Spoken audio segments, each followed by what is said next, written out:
Hello everyone, welcome to Priyanka's blog. আজ ছুটির দিনে আমি সকালবেলা ব্রেকফাস্ট করেই বেরিয়ে পড়েছিলাম বেলঘরিয়ায় অনির সাথে। প্রথমে বেলঘরিয়া ভি-মার্টে গেলাম এবং দেখলাম সেখানে দোকানটা বন্ধ। অনেকদিন বেরোনো হয়নি, তাই একটু বায়না করেছিলাম। এই গরমে ডাবের জল খেয়ে নেওয়াটা যথেষ্ট বুদ্ধিমানের কাজ।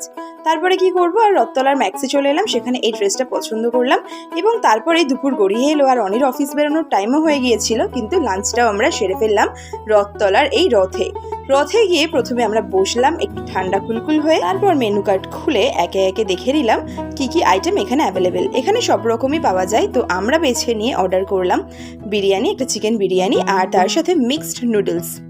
আর ভাত কোনো অপেক্ষা রাখে না, জাস্ট জমিয়ে আমাদের এই লাঞ্চটা এনজয় করার পালা, আর আমরাও সেটাই করলাম। তারপরে মুড়ি আর মিছরি দিয়ে টাটা করলাম। বন্ধুরা, ছোট্ট করে জানিয়ে দিও তোমাদের এই মিনি ব্লগ কেমন লাগলো। ফেসবুক দেখলে ফলো আর ইউটিউব দেখলে সাবস্ক্রাইব করে দিয়ে সঙ্গে থেকো। ততক্ষণ আমি এগুলো এনজয় করতে থাকি।